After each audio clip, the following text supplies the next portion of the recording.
You're listening to Cultivation Elevated, hosted by Michael Williamson and Anders Peterson, where we discuss vertical farming and the future of cannabis and food production. Hey, what's going on, everyone? From Pip Horticulture, I'm Michael Williamson, along with Anders Peterson, and you are listening to Cultivation Elevated, the podcast where we dive into all things cannabis, food crops, controlled environment agriculture, and vertical farming. Today, we're kind of starting a multi-series podcast, really around the pre-harvest, harvest, drying, and curing. And we're going to take a deeper dive on each one of these. And we're going to give key insights for people who are new to some of these methodologies and people who are looking for some advanced insights. Without further ado, Anders, where do you want to pick it up at? What's up, everyone? Yeah, this is a topic that's fun to talk about, starting with kind of the path of the plant, like we talk around, pre-harvest, what things can you do to prepare for a harvest in a flower room? And then eventually in future episodes, we'll get into what do you do after you harvest into the drying room, and in the curing space. I feel like, especially when we have our design conversations with a lot of projects, this area is often overlooked, or the efficiencies of this area is where you can see a lot of time wasted and a lot of money wasted, not only in the design stage, but also in the operational phase. So it's an important topic. There are things you can be doing to prepare for harvest weeks before you harvest, just in the cultivation space. Like, what are some off the top of your head, Michael? Like, what can you do in a flower room as a cultivator to prepare for harvest? Yeah, I mean, most people typically have like a pre-harvest defoliation. And everyone's a little bit different on this, but that could be anywhere from 3 to 5 days before, a week before, or even the day before. I personally like to get some of that stuff done a few days before, somewhere in that 3 to 5 days beforehand. We're kind of going back through and doing really strategic defoliation and just trying to, set up the next team for success. When I think about kind of that handoff, if you will, from cultivation to the post-harvest team, I look at it like a relay race, and it's kind of like a baton race, and you're trying to you're trying to pass a really efficient and clean baton, because if you don't set the next team up for success on the next like leg of the race, so to speak, they can have failures that really they had no control over.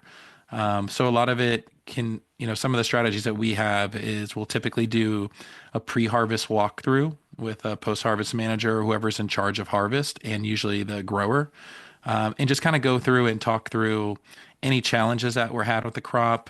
Be careful with this one. This one has kind of weak lateral branching and is known to like lodge or break. This one we had to put 3 trellises on because it stretches so much.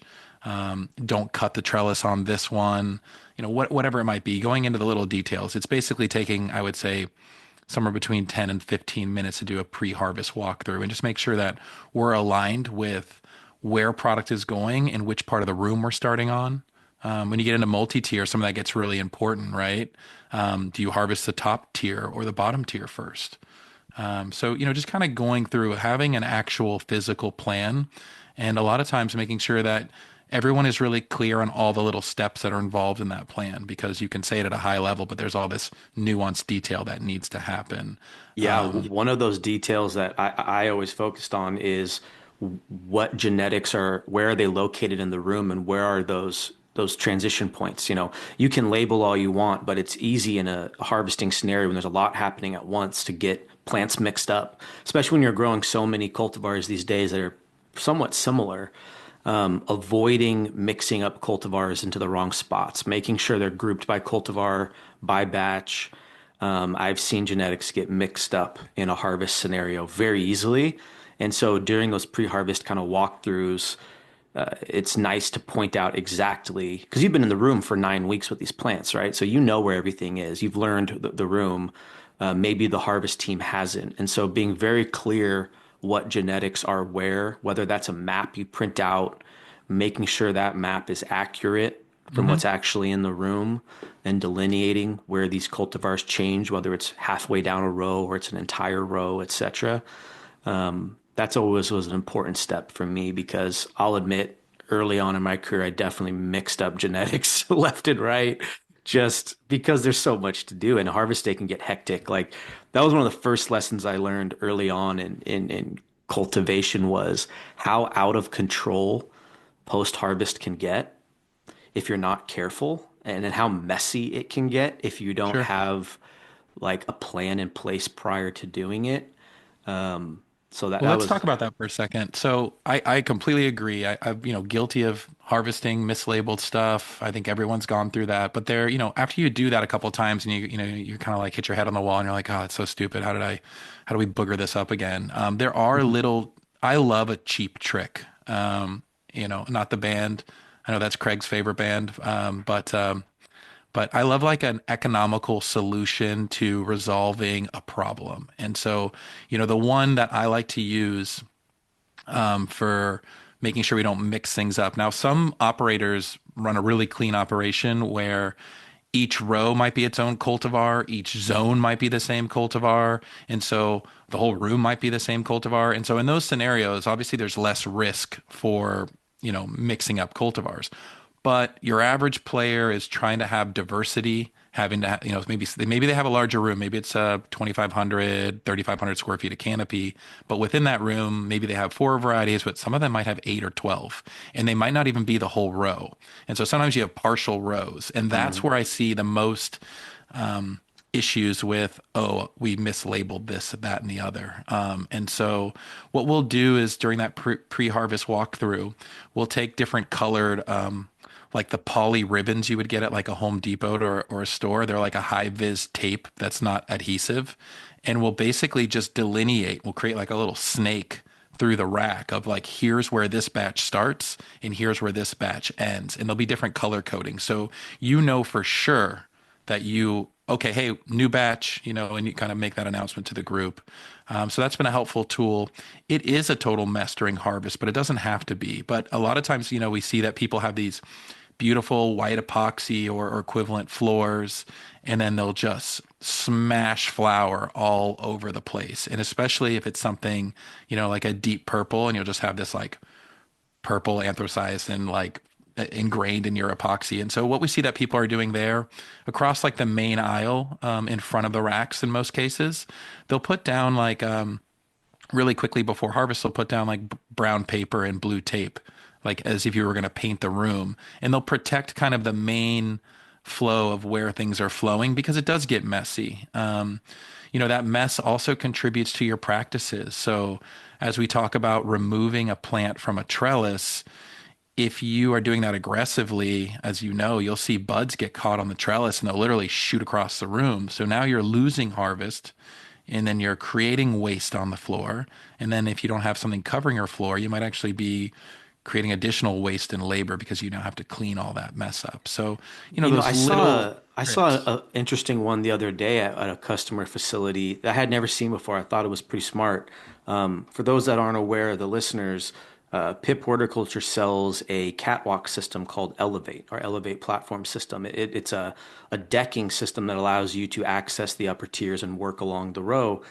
And these platforms, these decks, they're 22 inches wide and they have a bunch of holes in them, right? To make them lighter, to make them easier to carry. But one of our customers during harvest felt like their team was getting a little messy and it was raining down some debris through those holes into people below them doing harvest. And so, like, if you've seen at trade shows, they took this kind of like sticky, stretchy plastic and would put a single layer across all their elevate row once they had it installed, do the harvest. It would catch a lot of that plant material or debris that just falls off naturally in the harvest process. And then they pull it up and throw it away. And it was a way to help quickly eliminate a lot of that mess from falling down through the elevate platform. I thought Yeah. that was pretty slick. Yeah, that makes sense. And sometimes you have to be tricky a little bit. Or, I'm sorry, you have to be tricky. You have to be careful depending on the regulations and how waste is defined and how waste is required to be destroyed. So, like, Sure. let's say in that scenario where you rolled up, let's just call it a burrito, a plastic burrito of cannabis plant inside. In some states, you may not be able to put the plastic with the green. You may have to actually separate the two, which then could be additional work. But I think that's a great idea. You brought up a good point though. My brain. So I go to like root cause, right? I'm like, okay, so you have plants that are plant particulate and biomass that's maybe sprinkling down on people that are harvesting below. But in my mind, I'm harvesting the first tier or first floor of crop first. I'm getting that done first. I'm not going to harvest above and make a mess and then have that go below my crop that I'm harvesting. So I strongly encourage multi-tiered operators to harvest the first tier first, be done with it. As we've talked about, and we'll talk about more in detail in a minute, leave your substrate in place until the last plant is harvested from the entire room. Once the first tier is harvested, that's when I'm going up to the second tier. So that is my preferred approach. And a lot of it's just cross-contamination and cleanliness. Yeah. Well, hey, let's take a quick step back. So in this episode, we want to focus on, pre-harvest considerations and then the actual harvesting process, essentially chopping the plant and moving it to a dry room in your facility. We touched on doing a pre-harvest walkthrough with your post-harvest team. As a cultivator, though, there are definitely a few things that I do, and I know you do too. We've talked about it to kind of prepare for that harvest, right? So typically 9-week cycle, 8 to 9-week cycle, we're signaling the plant senescence as if it's getting old, it's starting to die, stimulating the outdoor environment. The plant starts requiring less light, less fertilizer, less CO2. We're ramping everything down. We're telling this plant, hey, it's time to, in the nature, drop seed and get ready for the next season kind of thing, over winter. And so some of the signals that I like to send, and I think you're on the same page with me here, though, is, you don't want to be sending many vegetative signals towards the end of this phase, right? If you're talking crop steering, what you can see is, one thing I look out for is the pistils on my flowers. Are they drying or are they still full of moisture? You'll start to see when pistils are new, bright white, full of moisture pistils. And as they start to senesce, they start to lose their color, turn orange or red or pink, and essentially they're drying out. And so that's something I look for. If you send too many vegetative signals, those pistils will either re-veg essentially, and they'll start to gain more moisture, or new ones will sprout, and you'll see a mix of fresh vegetative inflorescence growth, like bud growth, and fresh new pistil growth when a lot of the plant is already senescing. And that's something you want to avoid. So you want to make sure you're not sending mixed signals when the plant is ready to die. Definitely steer more generatively. Start to ramp down Will you all of define these. those generative cues for people? And I 100% agree with you. And I do see this in the field where people are like, yeah. And then in week 7, it just started shooting a lot more pistils. And you're like, Yeah. yeah, that's not good. Like you can control this. You are in control in most cases. Yeah. So generative signals in crop steering, high level, it signals that the intended use of a generative signal is to stimulate, flower or fruit production, and not vegetative signals, which are more roots, shoots, and leaves. And so we're trying to stimulate generative growth of fruits and flowers. And so some of those would be lower overall water content in the substrate. So basically an overall drier substrate. You would have generally larger drybacks, inter-irrigation, and overnight. You would typically have a slightly higher VPD, which is a little bit more drier, right? So you have a slightly drier climate. All of these are going to signal the plant to not put energy into root, shoot, and leaf growth, but more into flower production. Some people get freaked out a little bit too because they may see like an elevated EC during this process with the greater overnight drybacks, or they might be delaying their first or last irrigation events or shortening those up so they have a greater dryback.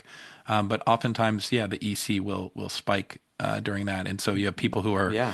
like, hey, I'm trying to flush my plants and push all this irrigation through, and then you have other people who are like, yeah, I don't. The flushing thing that's a whole nother topic for another day. Well, the higher EC is, the EC and water content are intrinsically linked, right? They're inversely linked. And so as your substrate gets drier, your EC is going to go up because there's less water to dilute that salt in your root zone. And so it's not unusual to see your EC rise as you're starting to increase your dryback. So that's definitely, in certain stages of the flowering cycle, that's why you want to push a lot of runoff too, is to make sure you don't have that salt build up to a place where you're starting to cause lockout or cause pH issues, etc. So those are some of the things I'm going to be doing to prepare for harvest is steering more generatively, making sure I'm not going to be re-vegging my flower, adjusting the climate, adjusting the root zone, uh, dropping CO2, slightly Yeah, let's talk lowering about the my light dropping CO2 a levels. little bit. So sometimes I think people are always looking for this very specific number, right? And I know on our side, we're like, and most people who are trying to manage expectations are hesitant to give a specific number. But I think we can give some ranges. So as an example, and I'd have to look at the schedule. I don't know off the top of my head, but I want to say we go from like a peak of probably somewhere between 12 and 1400 parts per million of CO2. And then we'll start to drop get to like 1,000, maybe, I want to say we're maybe 800 ppm by like 10-ish days out of harvest. And then by the time we get to harvest, I'd say we're somewhere between maybe 5 and 600, so slightly above ambient.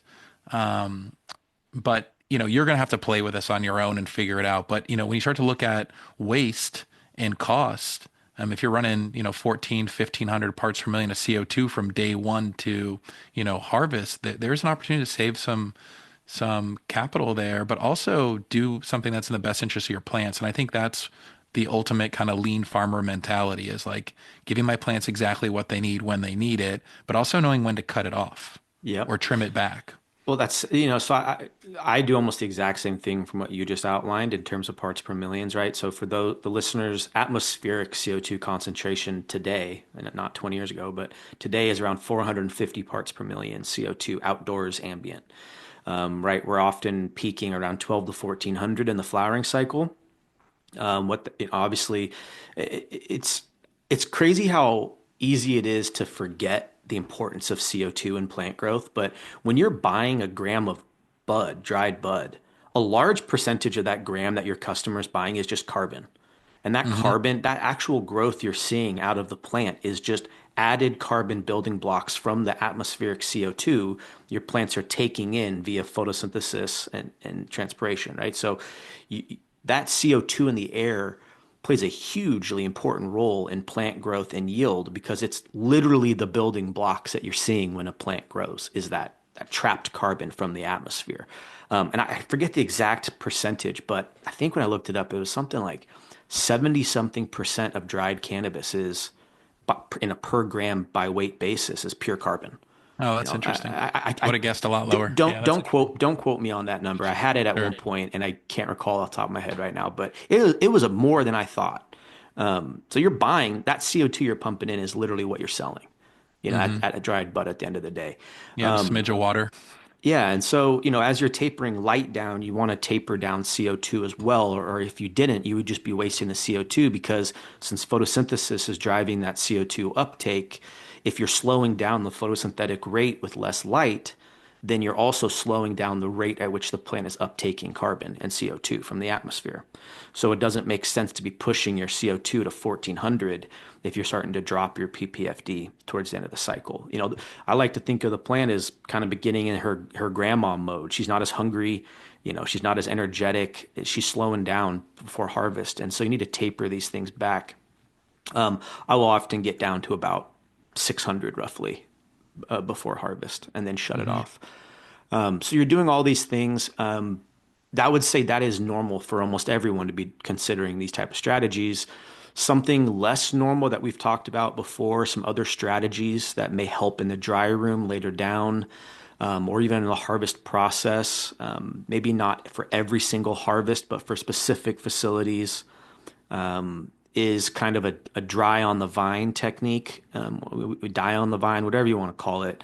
I know a lot of Dry on the vine sounds a little nicer, but yeah, you're yeah, dry on the vine. And so essentially what this is for those who aren't aware is there's a number of reasons you may want to do it. I would say one of the most common is a lot of people have undersized dehumidification capacity in their dry room. And so they made a mistake in their design. And when they load up that dry room, it's hard for them to manage the humidity. But you can get a jump start on that drying process in your flower room with the capacity you have there to where you can essentially the last 24 to 72 hours, right? Last 1 to 3 days, depending on your substrate size and plant size, etc. Limit or completely cut off all irrigation.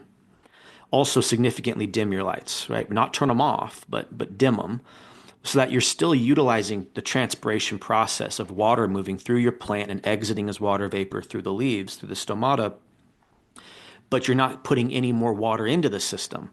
So while the plant has light to transpire and photosynthesize, it's essentially drying itself. Yeah, it's not being replaced through irrigation. It's not being replaced through irrigation. And so what you're doing is you're taking that total wet weight in your room and you're shrinking the total gallons of water, pints of water you have to remove in your dry room. And so it can be significant. Most fresh cannabis, when it's fully hydrated, is around 83% moisture content.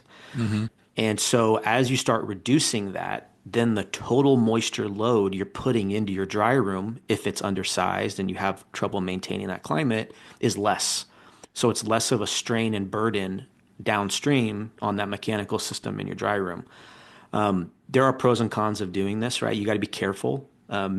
You do need a little bit of irrigation to keep the plant going because if you do this too long or too aggressively, you can open the plant up to potential pathogen stress, Or plant full wilt. stress, If you're trying to prevent wilt, a full wilt. full wilt. So Buds will start flopping on each other. It'll make yeah, I it go more no challenging to irrigation for like harvest.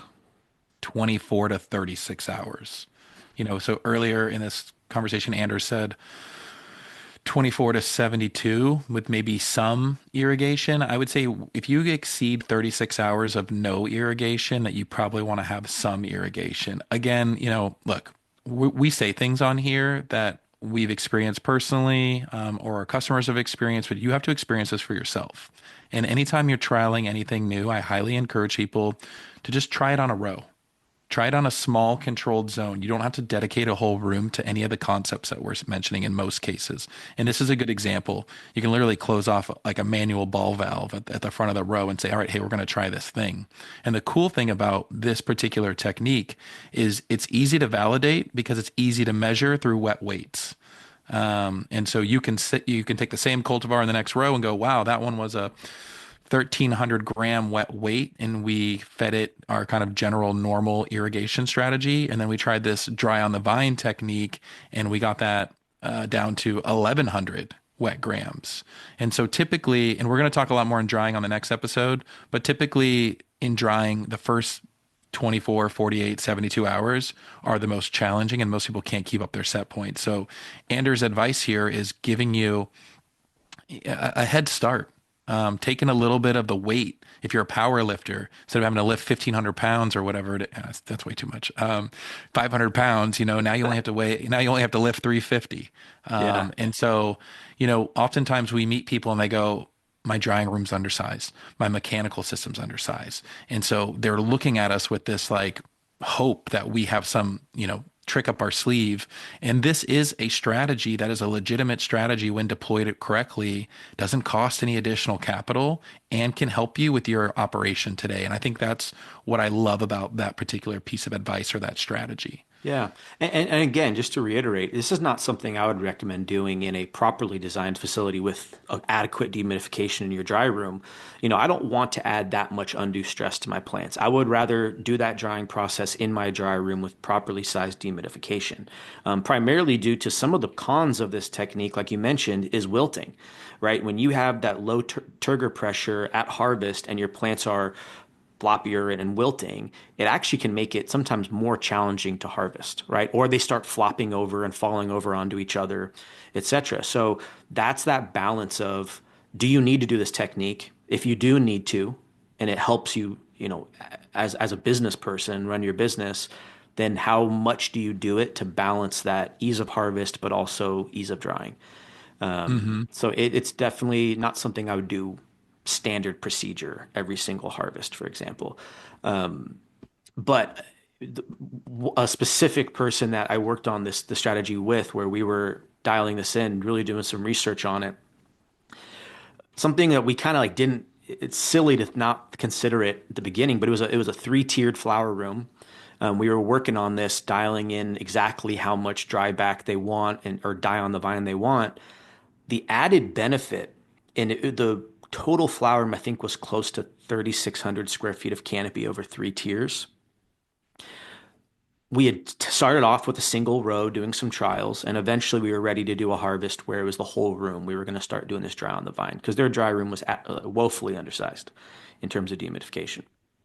We did a pretty aggressive dry on the vine. The wilting wasn't too bad. We were still able to harvest without product loss or buds flying off everywhere.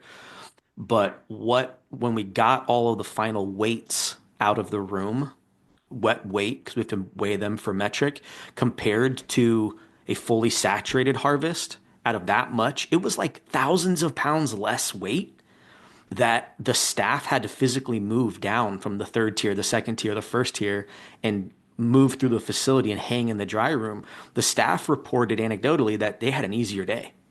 They were like, Yeah. we did this faster. Our backs are less sore. It was way easier. I mean, when you add it up, a little bit less weight per plant at that scale, it it equated to like over 1,000 pounds or more of less water weight they physically had to move just in the plants alone, not to mention the substrate as well. The substrate was significantly lighter and easier to move around and throw away. So your analogy on a power lifter is pretty funny because it kind of makes It's true. sense. It's true. You know, all these little small, sometimes you're like, oh, that's not that much. But then you forget that you're multiplying not that much by thousands. And all of a sudden, not that much becomes, oh, you just pull down 3,000 pounds less out of the room of physical weight. And that does have a financial benefit. Yeah. Let's back up to harvest a bit more because, you know, we talked about kind of, I guess, the stuff that I would hope that anyone that's been cultivating commercially for a while is kind of at least aware of and is probably most likely practicing, you know, pre-harvest defoliations, manipulating your light, your CO2. We didn't really talk about nutrients too much other than EC, but a lot of people will switch if they have Calcium like nitrate. a calcium nitrate. Yep. They'll swap that out so that they're not like actively growing, you know, a vegetative plant essentially. A couple of things that I want to talk about are the technique of removing a plant from a trellis. And Yeah. there's subtle but meaningful strategies here. So, you know, Well, one of the first ones too, I just wanted to touch on real quick why I had it on my head is the actual act of harvesting. Lately, we've been getting a lot of interest at PIP for wider benches. You know, our standard is a 4 foot by 8 foot, like most growers are used to. And there's been more interest in a 5 foot wide row. You know, one of the considerations of that, and I get it, with a 5 foot wide row, you essentially you save some money because you get it's less cost. It's less Yeah. cost up front. The downside of that is I don't know if you guys know, I'm not the biggest guy in the world. You know, I'm not 6'7" like Michael over here or whatever, how tall this guy is. I'm a little guy. And for me, it is harder for me to reach across a 5 foot row all day, multiple times a day compared to a 4 foot row. And so It's hard just for me. It's hard for me. like Yeah. just that alone for me was like when you know I get that the lower cost of a 5 foot wide row, but for me it was like I wouldn't want to harvest or defoliate a 5 foot wide bench. I hear you. I've had them. I had 5 foot wide, 120 foot long benches with one of the greenhouses that Yeah. we were renovating, and it was a monster. You know, it's interesting because yes, from a business standpoint, it's less cost. So who's typically making the 5 foot wide decision? Not always the grower. Sometimes it's the executive team, could be an investor kind of thing, or it's like, hey, this is our budget. I'm so sorry. I would totally love to give you a 4 foot wide, but if we can save, and I don't know the number here, but if we can save 8%, 10%, whatever the savings might be, it's probably less. Then we're going to do that. But that's a one-time cost where when you start talking about operational efficiency, ergonomics, and labor being one of your largest costs, and employee morale being for most operators, employee morale is something that is a real struggle for them, especially the longer they've been in business. Everyone's excited in the beginning, but over time, that excitement wears off. And if people are complaining a lot about back injuries or reaching, or what I notice is they can't reach the middle. They So step like on on the tray. defoliation, or they just don't do it. Yeah, They'll just that's skip over true. it. Like I'll look and I'll measure and I'm like, wow, the defoliation looks really good for the first 18 inches. But then after that, that middle section's thick because if they're not stepping on the tray and kind of doing that whole thing, which is a whole other set of danger. They're not even doing the work. And that to me is a bigger problem. And this is something that's going to happen every week or whatever your cadence is. And so when I look at like short-term cost savings on some of that stuff compared to long-term OpEx and increase labor and decrease employee morale, you really got to ask yourself, is it worth it? Totally. And sorry for cutting you off, really. That was just in my mind. It No, was, get it out. so I just want to kind of jump in there, but There's you're no right. script here. There's no script here, Andy. It's just a free flow, honest conversation. And I hope that our listeners actually appreciate that. Yeah. Anders and I, we prep minimally, I would say, for these conversations. Hopefully you can't tell that from the way we're talking, but we really try and have an authentic conversation with our audience. We do not believe in, and I'm speaking for us both, pardon me, but we don't believe in like secret sauce. We believe in best practices and we believe in poor practices. And that's consistently what we see across the board between people that are winning at this game and people that are struggling and considering quitting in some cases. And we want to see people win. So our rationale with this podcast and all of our podcasts is food for thought. Think about it. You know, you can get a hold of us anytime too. We're really accessible people. It doesn't take much to get a hold of us. So if you have ideas for this show, you want to hear about something specifically, we're interested in tailoring our conversation to what you're interested in. We're kind of going over different parts of the supply chain. We bring in different vendors and things like that. We talk about stuff that we think is interesting, but we want to hear from you guys. So feel free to leave comments in the chat or in the message, or you can email us. Like I said, you just a little Google search and you'll find us. So, but that all being said, I want to come back to trellising. That was my call to action plug, kind of midway there. I loved it. So trellising, everybody does it. I've only had one person I ever worked with, and I can't say their name because they're kind of semi weed famous, and maybe not always appreciated. But I remember they wanted me to grow OG Kush in California with no trellis. And I was told that if they saw a trellis, that it was a fail. And so What a weird request. so weird. It was a non-grower executive request. And so I was at a part in my career at the time, this is a long time ago, but maybe 8 or 9 years ago. And so I explained all the reasons why not only can you really not grow most cannabis without a trellis, there are some exceptions and sea green stuff and certain varieties. Yeah, you can totally pull it off with the right techniques. But OG Kush, no trellis. OG Kush for me is like a triple trellis usually. And so I gave him what he wanted, and it sucked because it just flopped over. And it was a mess. But I made my case. They told me no. And I said, okay, this one's going to sting. It's going to hurt me personally because I love the plant, and it's going to hurt you financially because you love money. But that all being said, most people, I've yet to meet people that don't use a trellis. It's very rare circumstances. It just brought up that memory of that very bizarre story. Typically, people are trellising 1 or 2 trellises. We are of the school of thought of if you're going to do 2 trellises, you should hang those both at the same time and not come back and like some people choose to put the first trellis down maybe right after plants go in, but there's no reason why you can't hang a second trellis. It's not creating a lot of shadow. You're already there with the equipment. So that's a nice like lean touch that I try and implement with people who are like, we're struggling with trellising. Like, how do you do this? As you know, Anders, Pip, we created a trellis cart to help resolve some of these issues. And if you're utilizing our trellis cart, one person can lay the trellises by themselves. And you take a job that may have been 2 or even 3 people in some cases, and you can do it faster with, half the amount of people or 1/3 the amount of people. So that's a product on our website you can check out. We'll be talking about it more in the future, but so now it's time for harvest. You probably have 2 trellises. You might even have 3 on really stretchy varieties. The question always becomes, do you cut or do you not cut the trellis? And it's kind of all over the place. We typically end up cutting in most of my operations to some degree. There is risk with cutting the trellis and there's strategy with cutting the trellis. So and the risk being some trellis gets through the process. It does. And trellis can end up creating, if you have automation downline, it can create issues in there.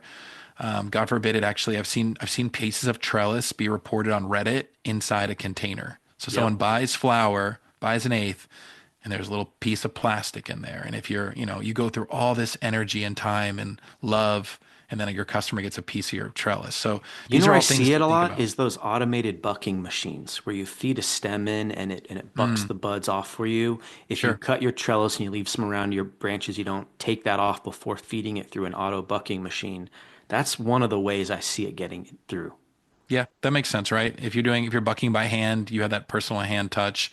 When you're putting it through the bucking machines, it's a rip and grip, and it doesn't modulate for any reason where your hand will modulate or if you visually see something, right? So that does make good sense.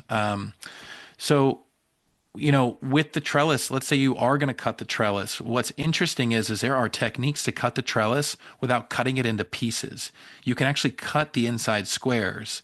So I'm going to try not to use my hands too much, being as Italian as I am, but you have the outer perimeter on a 4x8 tray, let's just say, and you have tension there. You usually have zip ties maybe holding it up. People do different stuff there, but if you don't cut the very perimeter of the trellis and you keep that taut, it'll hold the trellis in place. If you cut that immediately and you have heavy, bulky flowering plants, they're immediately going to flop or shift over because that tension isn't there. So instead of cutting the perimeter, if you actually go in and just cut the squares that you need to, so it could be like while you're harvesting. And I've even seen people kind of set up like a lean harvest strategy where they'll have one person that's focused on literally just strategic cutting while the other person, I call it cradling, because it kind of reminds me of how you would like cradle a baby.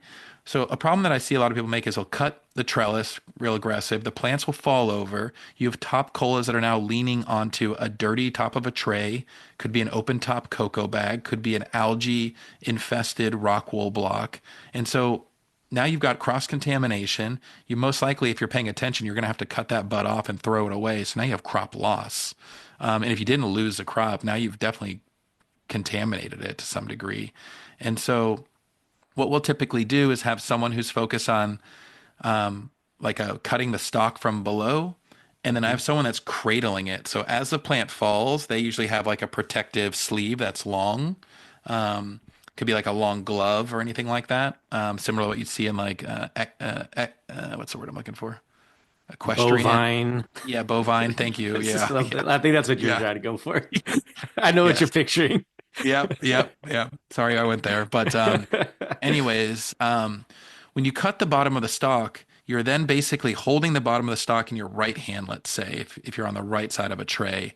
And then you're using your left arm almost like a brace so that when you pull the bottom of the plant from under the trellis, the top colas don't hit the tray or the substrate. And that's what that other hand is. That it's like you're using your forearm to Yeah. kind of like cradle it.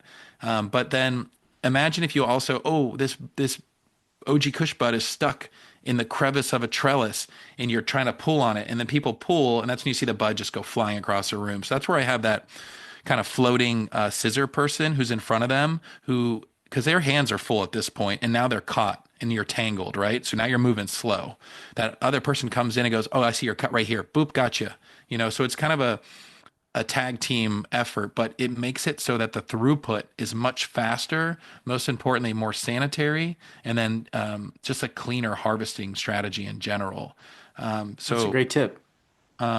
One of the tools I like, and I don't shout out a ton of vendors, but I'll probably start doing that more on the vendors that I use personally and have been really happy with. But this one, the company's called Outlaw Technology, and they use RFID scanning to handle the metric portion of it, and it ties to a scale. And they have like a really nice scale setup.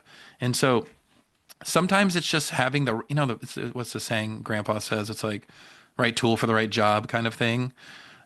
Outlaw Technology has improved the speed of our harvest and the accuracy of our numbers and compliance. Because some people are like literally putting it on a hang scale they've makeshift, then they're writing it on a piece of paper, then they're taking that piece of paper and they're entering that into metric or biotrack or whatever it may be. And there's a lot of room for error in that equation. This is an RFID scan gun, which works both for inventory purposes, if you're just auditing a live plant room, where you just kind of scan in a general direction and it'll tell you immediately what's populated there. So I can't stress outlaw technology enough. It's really helped me a ton in post-harvest on being more efficient, and I find it to be a economical tool that's easy to use with good customer service, and it has a fun name.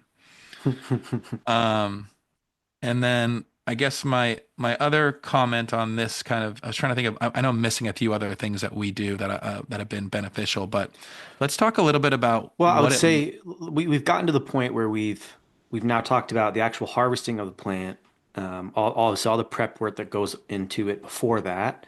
Um, Another general tip that you alluded to earlier that was something I definitely was guilty of doing until you kind of brought to my attention, and especially it became more important as the microbial testing standards got more and more stringent, was making sure that you harvest all of the plants out of a room and move them out of the room before starting to clean up the substrate, especially open top cocoa or even rock wool or whatever substrate you're using. Cocoa, for example, if you have a team starting to grab all those empty bags or all those pots while you're also harvesting a resinous, sticky cannabis plant in the same space, you may not physically see it, but you are kicking particulate up into the air. In fact, you can use a particulate counter. If you don't believe us, it's an air quality device, a handheld. You can physically see the Oh particle yeah, count increase in that room the minute you start moving substrate around. And where is that particulate going? It's going to be stuck right on your buds of your flower. So that was an interesting tip, and that honestly is a really easy thing to do. It may be slightly less efficient because you have to finish one step before doing the next, but it is a inefficiency that I'm willing to take for the risk mitigation. totally. And I find that, because I had a team, they were up in Massachusetts, big greenhouse, and yeah, every grower should own that tool that Anders just mentioned. Temtop makes one. I can't remember the exact model number, but it's an air quality meter. Typically, will also measure relative humidity, temperature, and CO2, if I'm not mistaken, and it'll measure what is it, PM 2.5 and PM It's 10. total particulate count, and then it also breaks down into the PM sizes, which is micron diameters of particulates. So you get down, you start at like PM 10, you have PM 5, meaning particulate matter 5 micron, is what that means. Hmm. PM 2.5, Which is particulate like matter what mold 2.5 typically. microns. Isn't Micron? mold typically like the in the 2.5? Mold spores actually sometimes range up to 50 micron in diameter. Gross. They can get smaller. Viruses definitely are small, but it could be anything, whether it's skin particulates from your staff, right? We shed a significant amount of skin particulates into the air a day. That's why Mhm. PPE is so important. So whatever it is, there's different particulates that fall under different diameter sizes. These devices can measure it. They don't tell you exactly what's in the air, but they will tell you how much of something of a certain size is in the air. And then a total particulate count, which, can be in the hundreds of thousands, count depending upon the area you're measuring. That's a useful tool. They're pretty It's a affordable. great tool. They're affordable. I like to use them after a team has told me they've sanitized a room. Like Yeah. how do you validate your room sanitized? It's usually through some kind of particle air quality meter and then like swab testing. Hmm. Um, we're kind of going off on a different tangent Yeah, here, yeah, but yeah. I did want to talk a little bit about, I guess, what does a typical harvesting team look like? And so, one of the things that I've deployed at the facilities that I operate with is I typically have the cultivation team doing the harvesting, and here's why. Hmm. I find that they're most connected to the crop and have the most pride in the crop, and therefore they harvest with pride and a little bit more gentle than, let's say, your average post-harvest crew who's spent zero time in this room and is now just shifting into this room for this one day, and they kind of get in there and thrash a bit, and so it's not always the case, but I do find that the growers harvest not only more efficiently in a lot of cases, but a lot more gently. And they're also aware of like maybe you had some powdery mildew in this corner and that part needs to be harvested last, or they're just more connected to the crop itself. And I find that there's a higher level of quality with the harvest itself. I'll typically have, like I said, the growers or the grow technicians or however you word that at your facility handle the actual harvesting in the room. I'll typically have a compliance person who, let me back up. We then load everything onto rolling racks in some cases. And then I have what I call in the lean field a water spider. So this is like someone that's specifically focused on transporting carts or racks from point A to point B, point A being the cultivation room, point B being the drying room. And I used to do somewhere all my along there, weights. you have to get your, where do you typically do your compliance? I started, Because the I used to metric do it tagging, weighing within, I used to plants, do it everything. within the room, which is a total option. I used to do it within the flowering room, but I've switched now to doing that right in the drying room.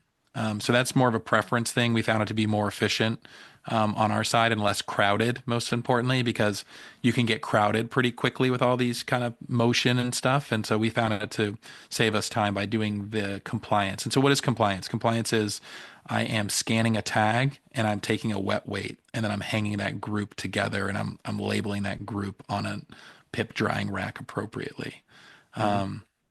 The transporter or the water spider, their job is typically just to make sure that empty carts get back so that they're full. You never want someone waiting on another person during the supply chain. So you don't want like the guys who are cutting the plants waiting for a rack because now they're just standing there and they're holding plants in their hand until someone shows up. So it's really important to kind of figure out your balance. You know, do I always need to have four empty racks, mobile carts or whatever in my room, and then I always have four that are working? It's going to be different for each one, but the goal is to make sure that nobody is waiting for someone else on the supply chain and you're keeping a steady flow. We first started harvesting one of the newer facilities. The rooms are 2,500 square feet of flower. It would take us all day. It took the team like almost a full shift. You know, the team was new, the technology was new, the experience was new for a lot of them.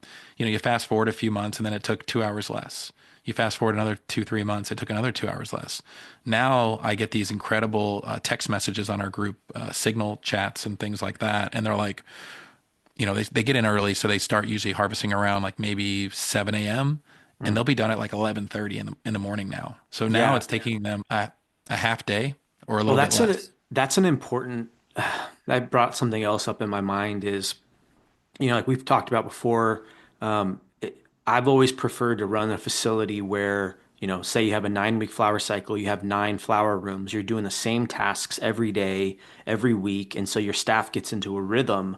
One thing I learned that is not good to do is do a harvest on a Friday or typically on a Monday, right? So if you're scheduling a harvest day, I typically always avoided Mondays and Fridays. I didn't like to do it on a Friday because I like to have plenty of staff monitoring the first 24 to 48 hours of a drying process.